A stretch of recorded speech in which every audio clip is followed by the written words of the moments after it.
everyone. I am Dr. Joanna Bagniewska. I'm a lecturer in environmental science at Oxford University and also a communications coach. And I'm here with Josh Roche, who is a theatre director and a script consultant and also a speech coach. And it's a field very different from mine. So I wanted to start off with that, Josh. How do you, as a theatre director, contribute to people's presentation skills? How do you make our lives easier and better?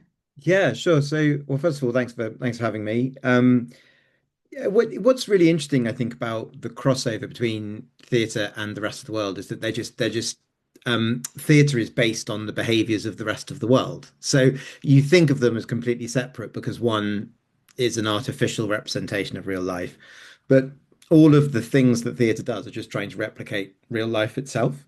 So in that sense, all of the techniques you're using are about just sort of levels of performance, and we all do levels of performance in the rest of our lives. So basically, what I do, as you said, I've got these kind of three hats. I work as a theatre director in London and in the West End, and internationally in the US a bit as well. And I've been doing that for about 14, 15 years. And that's kind of taken me through lots of different theatres like the Young Vic, the Royal Shakespeare Company, Soho Theatre. So places that do comedy, classics, new writing, all this kind of stuff. But also about 5, 6 years ago now, about 2020 it was, yeah, so 6 years ago, um, I started working with politicians initially, just looking at presentation, how communication, how they, people that I suppose in my mind I went, well, this person has to do a bit of performance, so I can help them.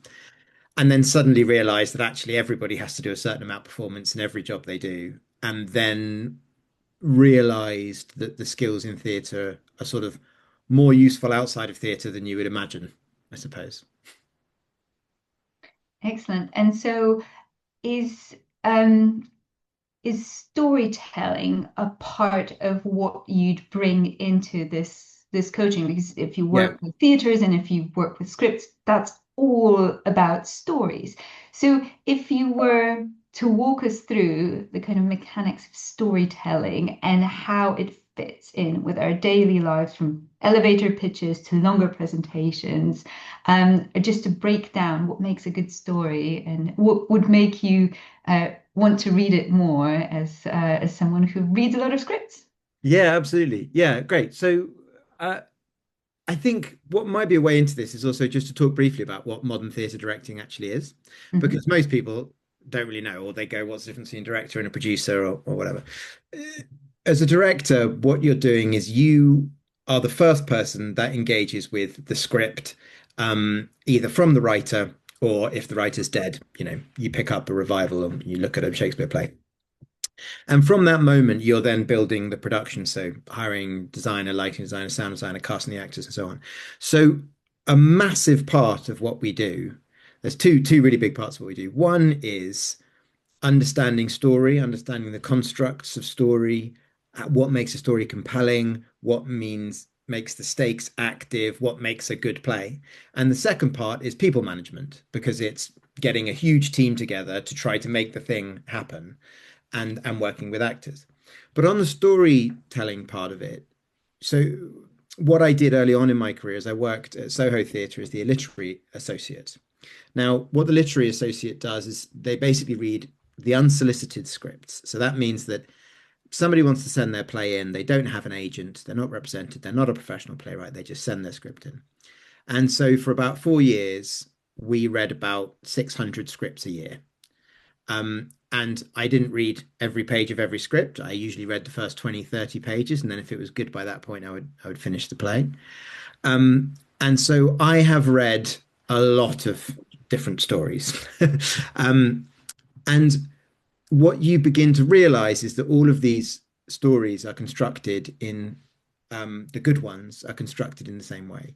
Um, and so when I'm talking to clients about storytelling, I use those skills from that, being steeped in so much narrative to transfer over into their own narratives, their own stories, the story about the company, the story about themselves, and so on. I suppose there aren't really any like there are three hard and fast rules basically, but there's only three. Everyone thinks there are loads, and there really aren't. There's three, and they're very very simple. The first one is the one that everybody sort of knows, which is show don't tell, and that is very essentially if somebody tells you I'm a very lovely empathetic person, you don't believe them. If somebody shows you that they are a lovely empathetic person, you do believe them. So if you're writing a play or doing a narrative or talking about your company and you say, this company is really the best thing since sliced bread, it'll be much more effective if you can just show that your company is the best thing since sliced bread. For example, if you look at like, Steve Jobs didn't bother trying to put a load of adjectives on about the iPhone. He just showed you what the iPhone could do. And then everyone went and bought an iPhone because it was bloody obvious, that it was going to be fantastic. Um, so show don't tell, that's the first one. But then the other two are the things that create three-act structure, which is what I'm getting, which might be useful to talk about a bit. And that is that you have these two laws that we teach playwrights. One is character is action, and the other is drama is conflict.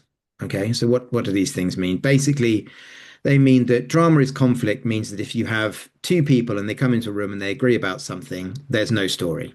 You need conflict. You need something, one thing to be pushing against another. And then character is action is that people show who they are by the things that they do. Okay. So this then creates what we call three-act structure. So that is that you have an act one where you meet a group of people or a brand or a product. You have an act two in which that brand or product is in conflict with something. And then you have an act three where, because of that conflict and the way it's moved through that conflict, you enter into a new reality. The conflict is resolved and something is achieved. So very, very quickly, if you think about the film Titanic, this is the sort of easiest way to do it. In that first act, you meet Leonardo DiCaprio, you meet Kate Winslet. He's very poor but plucky. She's very rich but unhappy, and that's your act one. Okay, so as I do this, I'll just talk you through, and let's use Steve Jobs. So act one is we live in a world of mobile phones, but they've all got buttons, and buttons are very annoying. This is when he's launching iPhone 1, right? So we live in a world of buttons. That's the brand version, and Kate and Leo are in, class conflict in 1913. And then what happens in the second act is you have a conflict. So in the case of Titanic, it's Kate and Leo versus the world. And initially, the stakes are very small. So they meet on the back of the boat. And the first thing that happens, the first scene of conflict, is that Jack doesn't know how the cutlery works. I don't know if you remember that scene, but he's poor and he doesn't know how cutlery works. And then gradually the stakes go up, but it's always Kate and Leo versus the world. She chops him free in a basement in a sinking boat. Then it's Kate and Leo versus the Atlantic Ocean. And then I won't ruin the rest of the film. I was Meanwhile, about to say, yeah. it doesn't end great. No, no, no. The iPhone ends better. It's a better story. Yes, yeah. And so if you look at the equivalent with Steve Jobs, what he does is he goes, okay, so we're living in a world of buttons. Okay, well, I think the first thing I'm going to do is I'm going to take away the stylus. I'm just going to use your finger. I'm going to take away the buttons. Now you've just got a screen. Oh, also, it's going to do the internet, but not the internet button internet. It's going to do the internet like the internet looks to you, a browser, a Google, that kind of thing. And so gradually the stakes of what the iPhone achieves go up and up and up. And then eventually I think he takes a photo of somebody, sends it to somebody in the audience who sort of picks it up with a ringtone from their iPod library, and basically he demonstrates that the phone can do all of these things at once. And so then in the third act, you have, Kate arrives in New York. She's been changed by her love with Leo, and the iPhone arrives and has completely blown away this world of buttons. Why would you ever go back? And so that three-act structure is the same in film. That three-act structure is true of every story you have ever read, every novel, every play, every movie, everything. And that is why the reason we do that is because it's the most emotionally involving way to structure a story. And so if you can apply that to brands, businesses, personal, stories, then there are huge gains. Yeah, I think it's worth pointing out when we say conflict, we don't necessarily mean people yelling at each other. We can also mean problem in the world, be it engineering or a medical problem or Yeah. some sort of an issue that needs solving. And actually, what I tend to find with clients, you're exactly right, but what I tend to find with clients is that it's usually quite an abstract conflict. Hmm. Like, if say I've worked with some data security engineers recently, and actually what we found out their conflict mainly is it's between um, their hero was, I think, trust, right? But Hmm. that's what they wanted to show that you could trust them, and the enemy was insecurity. And that Hmm. was their main conflict. And it was just showing that again and again, as the stakes went up, you could continue to trust their brand in a very insecure world. And did it work? Is it okay to have this very kind of airy fairy hero, or is it something that you started off with and then modified into something a bit more down to earth? It's actually more important that it's abstract. Okay. It works much better because it allows you to work out the narrative. Um, and then what you're doing is you're sort of disguising it. So, for example, if before we'd said this, I said, "What is Titanic about?" You'd probably have said, "It's about a boat sinking," or "It's about rich versus poor," right? Now, it's not. The essential conflict of Titanic is Kate and Leo versus the world, right? It's much simpler. But what the film does is it disguises that it's about other things. Okay. So, in the same way, when you're building a narrative for a brand, if you use an abstract to construct it and you go, what are we really selling? We're selling trust. What do we Mhm. really sell? What's the iPhone selling? Ease, fluency. Those values mean that you not only can if what you're selling is just a phone, it's much, much more limited. If what you're selling is the idea of ease, the idea of fluency, the idea of compatibility, the idea of speed, suddenly you go, oh, right, well, this can all kind of fit in because there's an overarching thing that we're never going to get to. Like you're never going to actually be able to sell speed. So the aspiration to sell speed kind of drives you forward.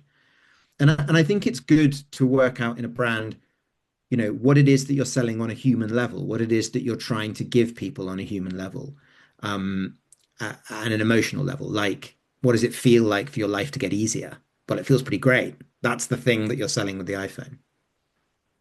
That's brilliant. So just if we recap, we've got the show don't tell, we've got the three-act structure, we've got the increased drama throughout, we've got the characters that push us forward. But I think it's worth mentioning that this works if you have a captive audience, Mhm. right? So if you're delivering a presentation and there's an audience and they're too polite to leave or they're Yeah, stuck there anyway. So you've got your 10, 15, 20 minutes and then you can have the story structure because we'll also talk about the reverse of that. So you only have 30 seconds or 1 minute to get someone interested in your Mhm. idea. You totally flip this um, around. But I wanted to maybe pick your brains a little bit more on that presentation structure. If you think about things like TED Talks, um, if we could maybe go into a bit more detail on that. yeah, So talking to a captive audience and developing that. That's absolutely. So the structure is so simple that you can fit loads of different variation within it. Okay. So TED Talk's really interesting because most TED Talks operate in exactly the same way. And what they operate in is that the person put up in front of you is a perceived expert. Otherwise, they wouldn't be doing a TED Talk.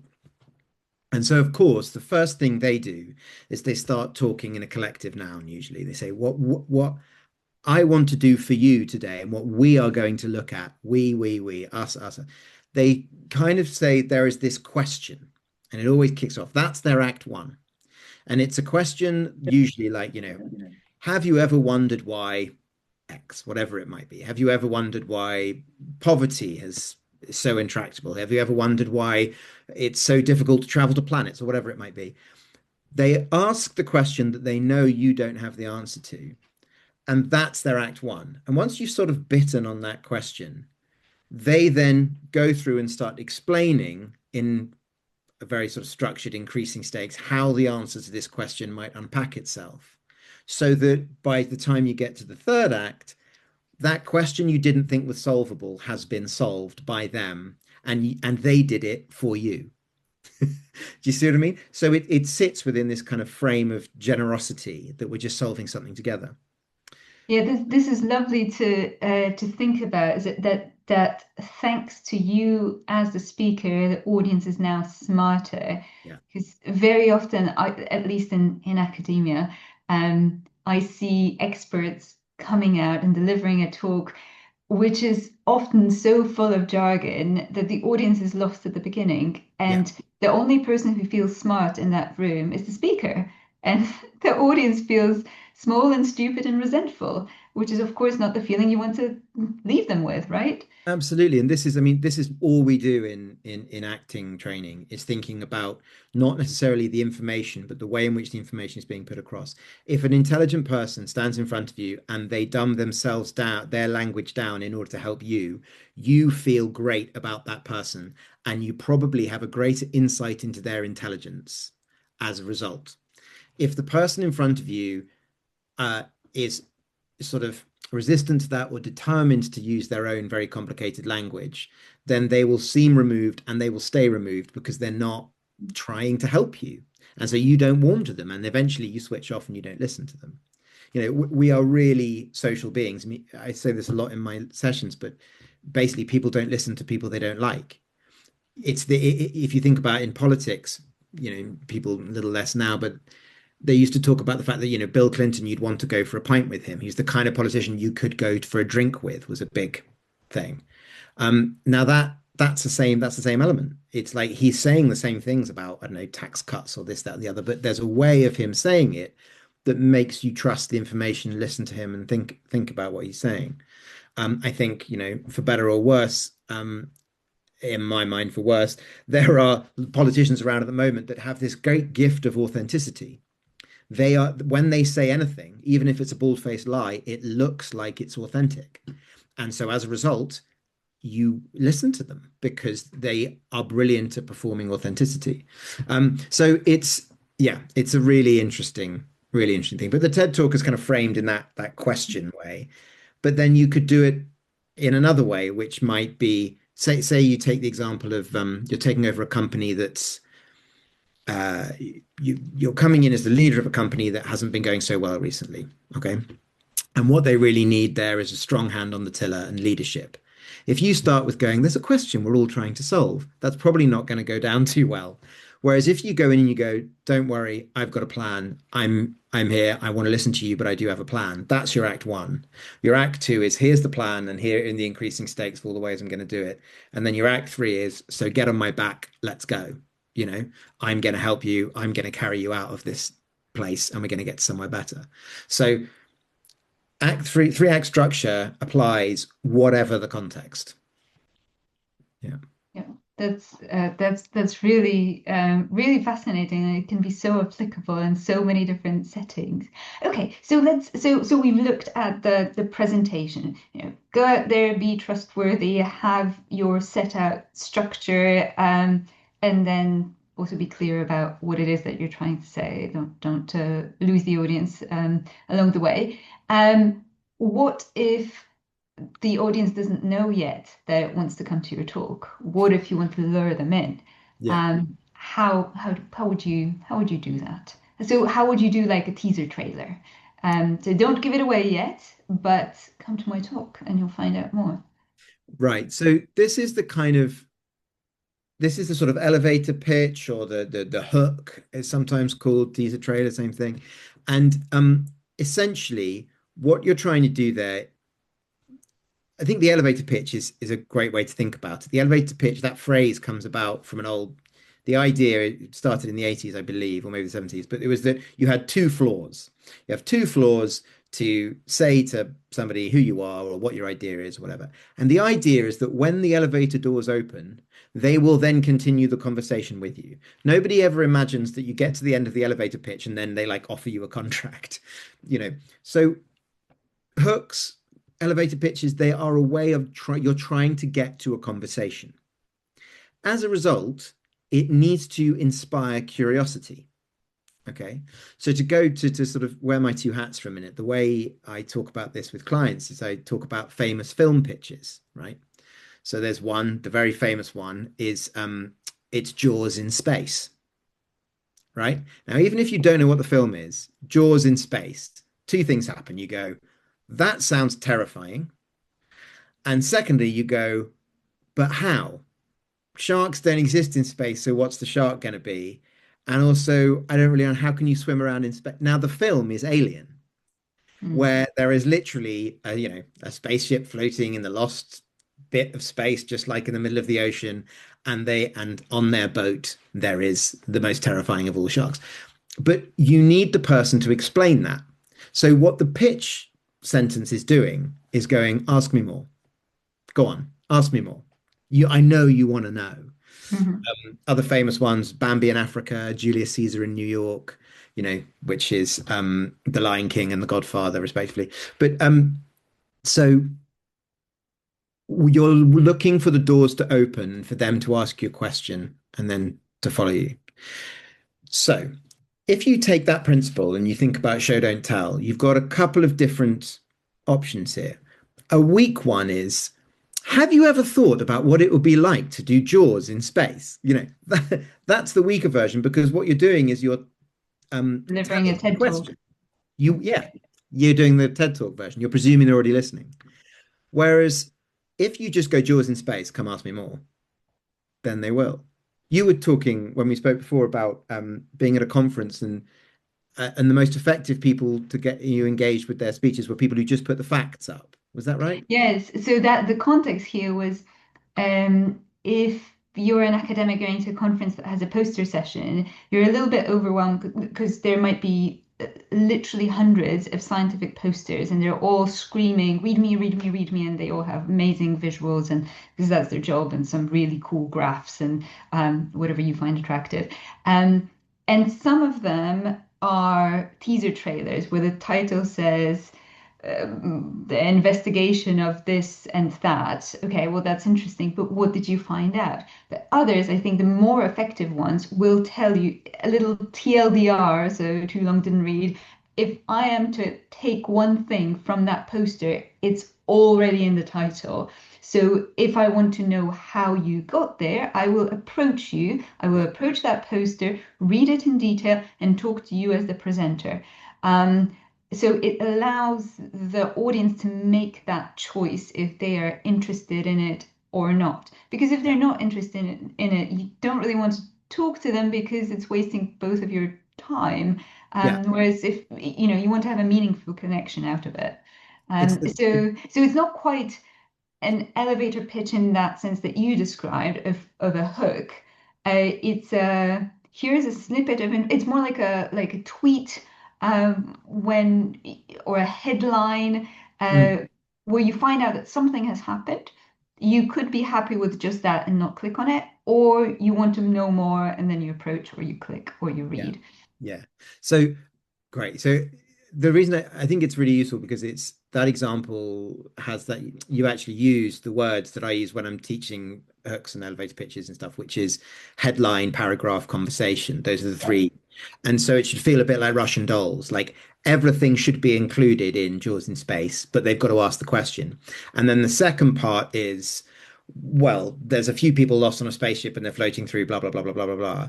And what you're trying to get to is them going, okay, so what happens at the beginning? And then you're into the conversation, then you're into the article, then you've got them and you can, talk about it. With the hook or the pitch itself, there's the Coco Chanel principle, which I always use, which is Coco Chanel, always take one thing off before you leave the house, right? And it's kind of the same. Whatever you're about to put out there, take a thing away. Let it be simpler, almost simpler than it should feel a little bit naked, a bit sort of exposed. And then you're using the right kind of effective message on the hook. And then the paragraph unpacks it, and then the conversation is where you're trying to get to. Okay, so give me an example that's not from Hollywood. Sure. I guess most of the listeners won't be from Hollywood. Yeah, Oh, on many of pitching them could films. be. Yeah. Come on. Are you not a director? Not a scriptwriter? Why are you even here? So if I run a business and I Mhm. have my idea that should revolutionize the world, whether or not it will is a different story, but I'm hoping. How do I start that? I can't just be approaching you and saying, "Jaws in space," or Yeah. privacy is important, or trust me because you should, or yeah, Yeah. my platform is great, or iPhone is changing the world. Like, how do you pitch that in an industry context? And so that's one thing. Sorry, another thing is Okay. how do you actually start that conversation? So a lot of academics I talk to will say, okay, but isn't it just really awkward to go and like talk to someone you don't know at all and just like, how do you even do it? And yes, academics are a very specific group of people, and we tend to be a little bit shy about these things. But if you have any tips on that, I would like to hear them. Okay, great. So, I mean, to an extent, what you're talking about with pitching the product and starting the conversation is marketing. And there is like, obviously, it's a huge, we could do 20 more podcasts on approaches and marketing. I think if you take what I've been talking about into the context, if I could use a past client who was advertising, and it was an AI system that would scan the media coverage of Joanna, and it would tell you everything that the media had said about Joanna in the last 48 hours.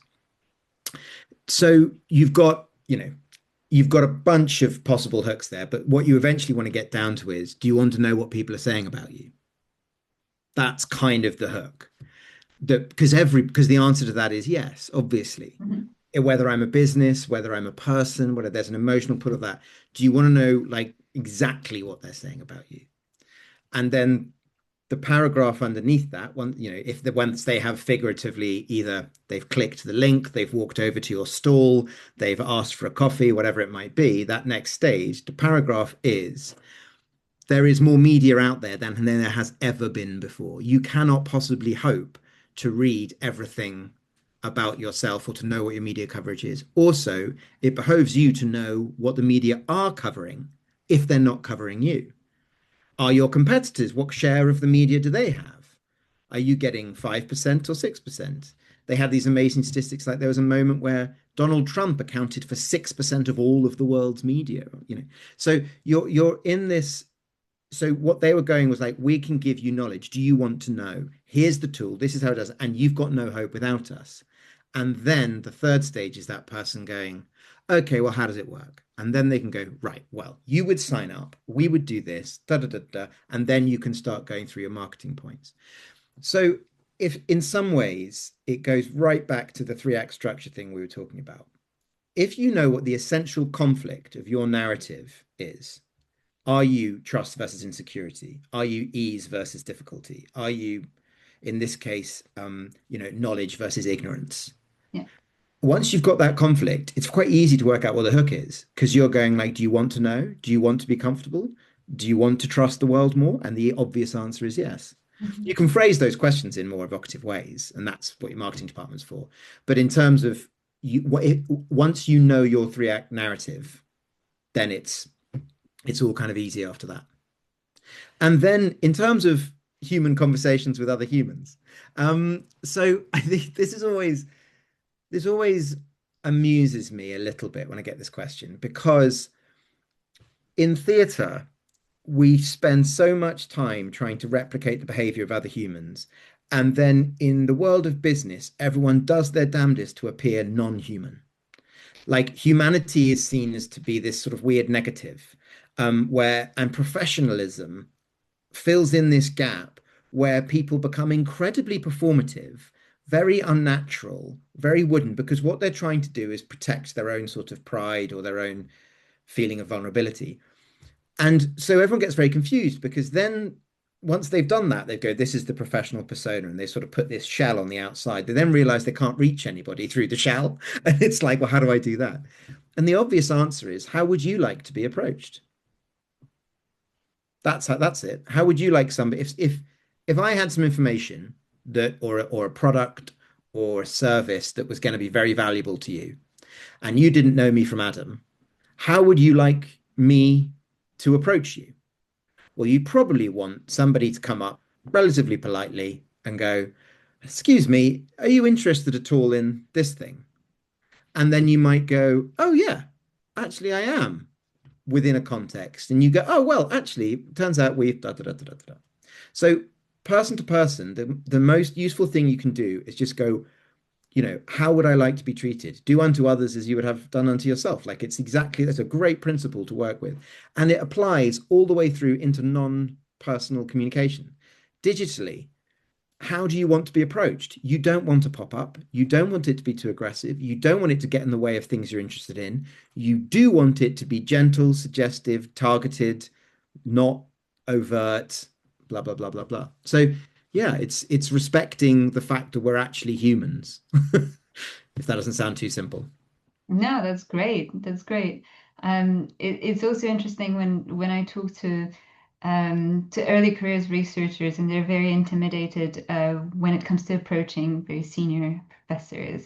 Oh, how do I do that? They probably don't care about me, or they don't want me to know.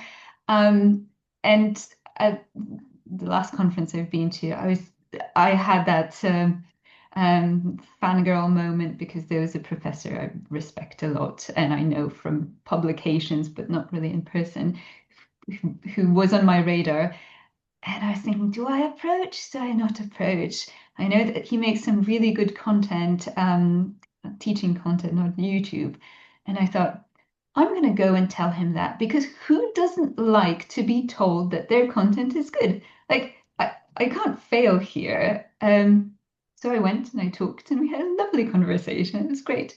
So maybe just remember that everyone is human Yeah, and it's yeah, and it's massive. people like to be complimented on stuff that they did well, and yeah, And the age-old rule of ask people questions about themselves. yeah, You know, yeah, it's and it's remember their just name. it's so important. Ask them questions about them. Um, Not only because it will make them feel good, but it will make you feel good. That's the key thing because the way the really awkward stuff happens, and in both contexts of my work, I have to do this a lot, right? Where you're talking to somebody because you want them to consider your work, okay, either as a coach or as a theatre director. And so when I'm talking to a artistic director or famous actors, which I have to do quite a lot, you'll get very intimidated by the fact that, if this famous actor turns around and says, "I'm doing your play," that's, a lot of money. It's a lot of blah, blah, blah, blah. Um, and but then the actor is sometimes a 24-year-old, who's just happens to have been in Game of Thrones and is an exceptionally Mm, gifted actor. And then you've got to, and so the first thing you can do is go, "Mate, must be pretty weird being on," because it's, being on TV all the time. And they go, "Yeah, it's life's crazy." And you suddenly go, "Yeah, just ask them questions about them." And suddenly you realize they're a human. And I have the same thing in the world of business where I have a bit of imposter syndrome because I come in and I go, I don't wear a suit to work. I don't understand usually half the acronyms that my clients use about, it took me a while to work out what a CRM was. And so you get to this moment, but then when you go, how does it feel like when you're standing up in front of people? Or I commonly work with people who've just been promoted and they now have to present and they're terrified. They've never done it before. And the first thing you do is, how's the promotion going? It's exciting. You enjoying the new job? What's the, that's the human thing to do because what you are telling them is you care about them. And we all respond well to that. yeah, absolutely. Brilliant. So this has been wonderful. If you had any maybe like top tips or maybe do's and don'ts that you wanted to Yeah. add in just to give us some final words of wisdom here, that would be great. My top tip would be think about Act Two. Okay. Okay, so what I mean by this is that every majority of clients I speak to, and especially if you're the CEO of a startup or the CEO of an established company, I'm often asked to come in and talk to people about the narrative of the company, right? The story about the company. And they have a great idea about how it ends. about how the company changes everything, where they eventually want to get to. And they usually have a great origin myth. It was just me and two mates. And when I started this company, I wanted to, whatever. Where it all falls down is in the middle, because people then list their achievements. And so what you get is, I started out with two mates. I've done 10 things. I want to change the world. That's their 3-act structure. And whereas what you want to be doing is going, we started out here, and then you can do it on a piece of paper.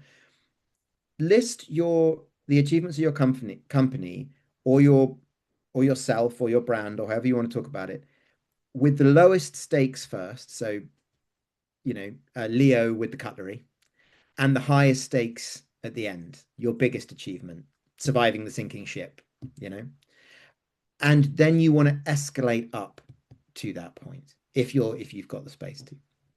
So that'd be the first thing, is focus on the second act, focus on how you succeeded over one thing, then a new difficulty popped up, then you succeeded over that, then a new difficulty, then you succeeded over that. And then the other thing I would say is that the 3-act structure is, it goes everywhere, but it contracts. It's like a concertina. It can be any size. So famously, Ernest Hemingway once was entered a short story competition for the shortest story possible, and Hemingway won it with Baby Shoes, For Sale, Never Worn. That's 3-act structure. Baby Shoes, Act 1. For Sale is what happened to them. Never Worn is Act 3. And now Act 3 tells you more about Act 1. Yeah.